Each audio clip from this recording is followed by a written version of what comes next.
everybody, Satya here in Singapore. Thank you so much once again joining me on the Night Owl podcast because you know what? I have some things I really want to discuss with you guys. As much as I put my work out there for everyone to see, the majority of the things that I've done are actually for free. You don't have to pay for any of it. But that also means I'm not going to hold your hand. You got to wade through it to find the answers that you want. Hopefully you will, and hopefully it's easy enough to implement, but most of the time you need a little bit of help. You need my interpretation, my explanation. Maybe I said something that didn't really quite resonate with you, and you need someone to kind of walk you through what I was talking about.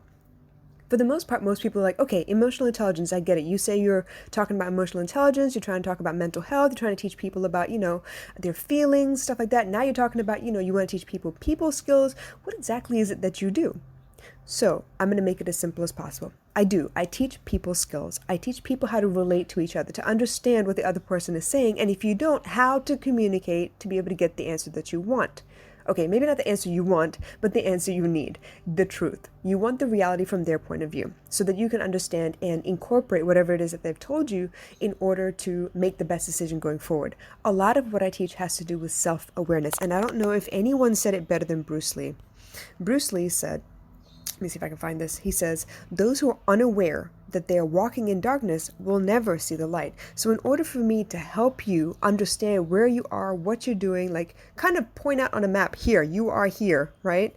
I need to be able to understand what it is that you see, almost as if you're telling me directions and you're lost on the phone, right? Okay, you have no GPS. You only have signposts and landmarks. Tell me what you see.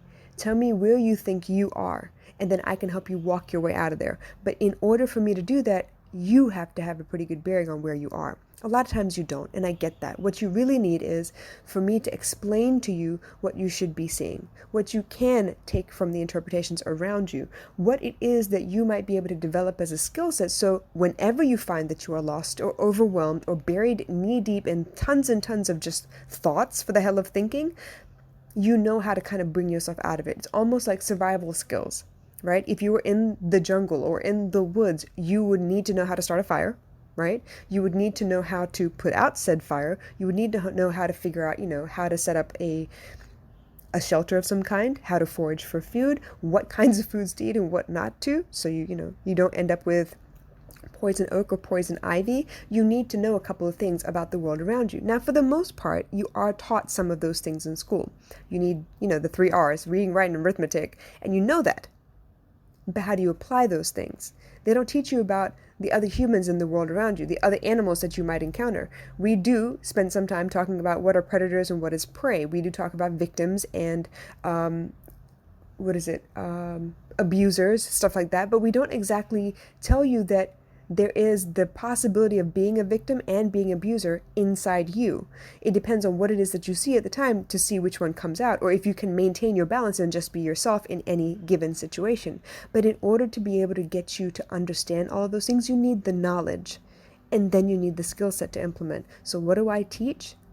I focus on self-awareness, because once you understand yourself and you understand why you are the way that you are, why in certain situations you react like this and in other situations you don't at all, why certain people bring out this particular part of you and other people, you tend to mute it because you just don't want the trouble, all of those things matter. Because once you understand that this is possible for you, the compassion kind of creeps up by itself. You realize that depending on the situation that the other person grew up in, the people they have around them, the things that they are constantly told by their parents or persons of authority in their life, they could develop an idea that makes them behave in such a way that they would be able to survive in their immediate environment. But when they leave that environment and come into a school environment or a social setting, they forget that they can leave those particular coping mechanisms behind and try something new with this new group of people. They don't know that. They need the self-awareness to understand that, different people awaken different beasts inside of you. Different situations call for different kinds of etiquette. Different people expect for different kinds or different levels of, what is that word I'm looking for? Courtesy, or a different set of manners, perhaps. It's almost like when you go to a new country, you are a little bit more timid than you would be if you just came back home from the basketball court. You would be a little bit more shy. You would probably observe a little bit more to see what is appropriate, what's not appropriate, and then you start to become yourself or become a version of yourself that would fit into that particular social setting. Whereas if you've grown up with the same set of people, you've had the same friends since grade school, you have no shame in your game. You have nothing to worry about because you know these people have been with you since the beginning. They're not about to leave you over nothing. So you might be a little bit more mouthy, you might show a little bit more attitude, you may be a little bit more goofy because you are not in no danger of being judged or cast aside because of who you are. You are comfortable in that space. The other hand, you may be in a situation where it's a very, very old-fashioned household and they expect certain things of you depending on your gender, or maybe you're coming out because you've discovered something different about yourself and you no longer want to keep it hidden away. You want to just be yourself, and they're not okay with it. They're worried about you. They're trying to fix you. They think there's something broken within you. They think that, it's generic or genetic or contagious or whatever the case may be. And in those environments, you learn to just fly under the radar, to avoid the mass amounts of chaos that would ensue if you were just to be yourself. But guess what? When you avoid the chaos outside of yourself, you tend to create chaos inside. So this is why I teach self-awareness. This is why I make sure that you understand where you are. First of all, you understand nothing is wrong with you, and there's nothing about you that you can't fix. If you want to fix it, you just have to put in some effort. But before you start fixing stuff, understand where it comes from. You wouldn't want to just start banging on a pipe because along the pipe on some specific place, it's leaking, right? That's not going to fix it. Whereas, if you bang on a TV, no, don't bang on the TV either. Back in the day, we used to bang on TVs to see if we could get the picture to adjust. But that's not the best way to fix something. What you need to do is understand the actual problem itself and then fix specifically locally where it actually has the need to be fixed. On a piece of plumbing, you need to figure out if it's copper or if it's a lead pipe, if it's an aluminum pipe, a steel pipe, and then it will tell you the possibilities of that particular metal. I know I had a bunch of copper piping in my house, and I know that copper shrinks and expands depending on the heat, and because of that constant movement, it tends to rust up and end up with holes along the pipeline. So that's why there was a leak, but I didn't go on banging on it, or I didn't go ahead and masking tape it together or duct tape it together to make sure that I stopped the leak, because that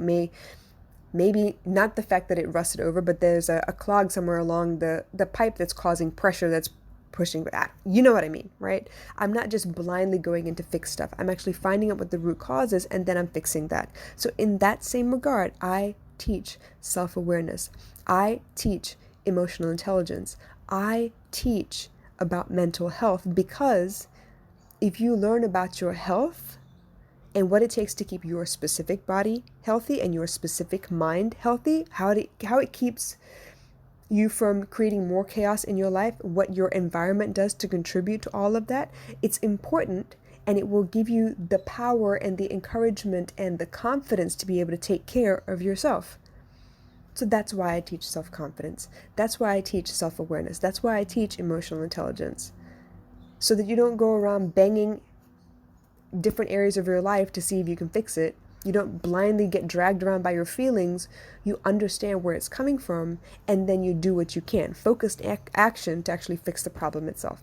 I hope that makes sense, you guys. So if you have any other questions, please drop them in the comments below, because I do want to answer the questions and help you guys understand better. But in the meantime, think about it for a second. Can you fix a problem if you don't know where the problem is? You just know that there is a problem. Can you fix a problem effectively so it doesn't continue recurring if you don't know how to look for the root cause? This is why I teach. I hope you guys have a wonderful day.